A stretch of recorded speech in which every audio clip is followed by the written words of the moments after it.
Jirra jirtu harka fuunee akkam orraafattani isiniin jecha kabajamoo chaanaalii kiyya akkam jirtan isiniin jecha egaa qophii ispoortiitii tan guyyaadhaan isin biraan gahu qabadhee gara istiidiyoo galeetiin jira. Qophii tiyyagaa tan guyyaa har'aatii waliin gaa tuutni biyyaalessa Itoophiyaa guyyaa kaleegaa tuuta South Africa baafana dangaa goolii sadii fi takkatti gaa isteediyeemii magaalaa Bahar Daar gubbaa irratti gaa mohamuun isaa kan yaadatamudha gaa tuutni biyyaalessa Itoophiyaa tapha dabre gaa isteediyeemii Bahar Daar gubbaa irratti gaa goolii takkaa fi duwwaatti gaa tapha ramaddii kan marsaa lammaffaa gaa Zimbaabuwee mo'achuun isaa kan yaadatamudha gaa guyyaa kaleegaa boqonnaan dura ga'umsa cimaa agarsiisaa kan turan boqonnaan booda gaa goolii lama itti lakkaa'amuu dandeesseeti jirti boqonnaa dura daqiiqaa 45 irratti gaa goolii takkaa fi duwwaatti gaa boqonnaa akka bahan ta'e isaan taasistu gaa Toobohoo Mokoonaan goolii takka lakkoofsisuu dandeheeti jira jechuudha akkasumas boqonnaarraa erga deebi'aniin booda gaa daqiiqaa 67tti gaa Geetaanee Kabbadee goolii adabbiidhaan argamte gaa peenaalitii alarraa gaa goolii adabbii gaa gara gooliitti jijjiiruu dandeheeti jira jechuudha daqiiqaa 72 fi akkasumas daqiiqaa 90tti Maabozaa fi akkasumas Maakogbaa goolii takka gaa wal dura duubaan lakkoofsisanii gaa South Afrikaan gaa dirreen alatti gaa tapha isaanii mo'ataniiti jiran jechuudha.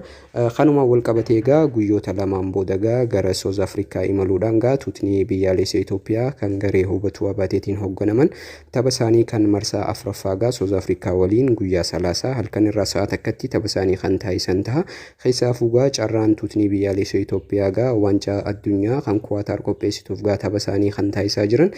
Carraa dabruudhaa gaa Afrikaa keessaa gaa biyyoonni 10 kan dabran yoo ta'u biyyoota 10 isaan keessatti hirmaachuudhaaf taphni guyyaa kalee mohaman kun gaa carraa isaanii gaa dhiphisuu dandeheeti jira jechuudha. Kanaan wal qabatee gaa tuutni biyyaalessaa ramaddii isaanii jalatti kan argaman gaa tuuta biyyaalessa Itoophiyaa ramaddii isaa jalatti kan argaman Zimbaabuwee fi akkasumas Gaanaan tapha isaanii guyyaa kalee kan waliin taasisan gaa goolii 3 fi takkatti injifannoo Gaanaatiin xumuramuun isaa ni beekama. Kanaan wal qabatee gaa tuutni biyyaalessa Itoophiyaa gaa tapha kana mohamuun isaa gaa carraa isaa baay'ee dhiphisuudhaan gaa kan agarsiisu jechuudha. Tapha isaanii guyyaa 30 kan dirreen ala deemuudhaan gaa South Afrikaa gubbaa irratti taasisan gaa tapha ammas isaaniif murteessaa carraa isaanii kan ittiin laallatanidha taheeti argama jechuudha.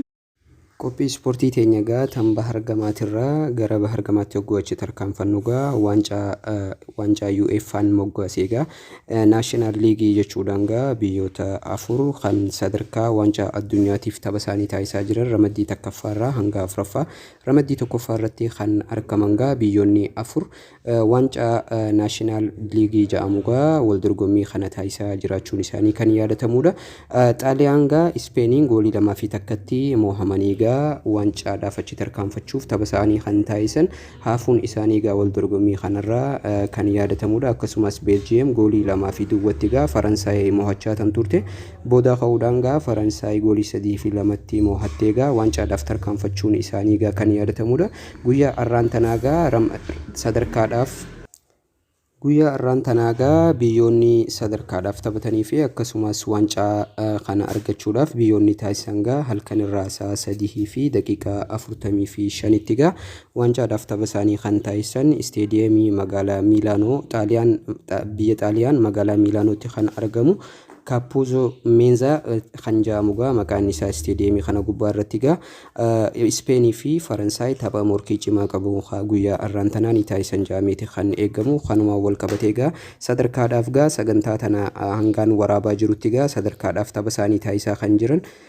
Xaaliyaanii fi Beeljiyeem isteediyeemii Juventus magaalaa Xaaliyaan keessatti argamu.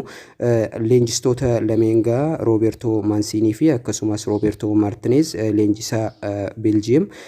guyyaa muraasaan dura gaa leenjisaan Beeljiyeem kun yaada inni kennate tokko kanaan wal qabatee gaa akkasumas taphataan lammii Beeljiyeem tahee Eden Hazard gaa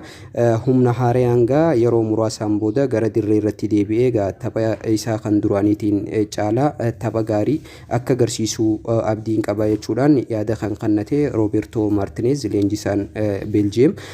tapha guyyaa har'aan tanaa gaa tapha isaa taasiseeti jira. guyyaa irraa sa'a 10tti gaa taphni kun kan jalqabe jechuudha. Hanga ammaan tanaatti gaa goolii malee gaa walqixa deemaati kan jiru. Halkan irraa sa'a 4tti gaa taphni kun sa'a 4 rubuu irratti taphni Ispeenii fi Faransaay gaa tapha morkii cimaa qabu kan jalqabu ta'a jedhameeti kan eegamu. Kanaan wal qabatee gaa tapha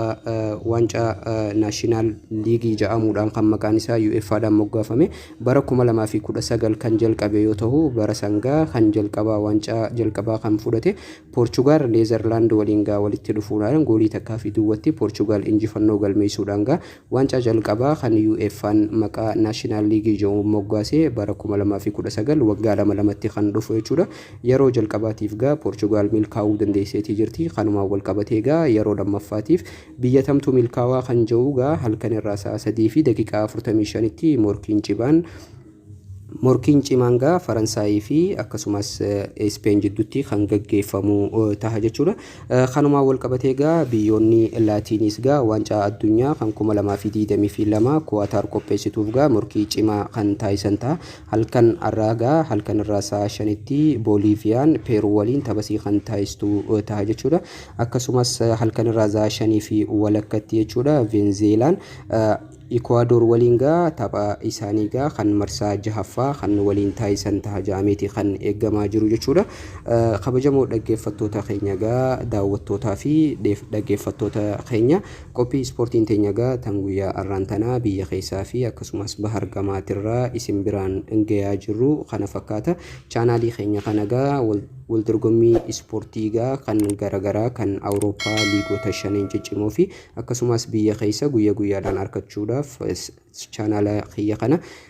like, subscribe akkasumas commentii fi share godhuu hin dagatinaa jechuudha. Anis kanaan na gargaara akka na cinaa dhaabbattan asumaan isinii dhaammadha.